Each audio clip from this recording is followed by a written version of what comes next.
Now dryers, they are making three type of the noise. One is the noise feels like a train going in your house, and what I mean by that, just give me 1 second.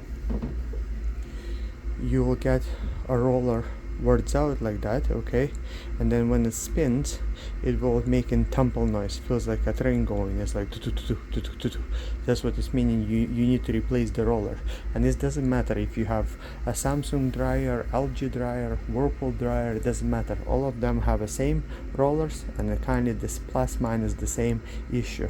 Then a second noise the dryer will make when it's high-pitched squeal noise. Again, doesn't matter if it's Whirlpool, LG, Samsung, doesn't matter. High-pitched squeal noise is commonly comes from the puller, okay? The puller is keep the tension on the between the belt and the motor. Now, the second noise the dryer will make when it will start feels like vibrating. It's like, like big vibration noise, and vibration noise can come from the blower. The reason why, if you will get lint or any dog hair or cat hair will build up on the one side of the blower, the blower will go out the balance and will start vibrating. That's what kind of the noise you will get. And then the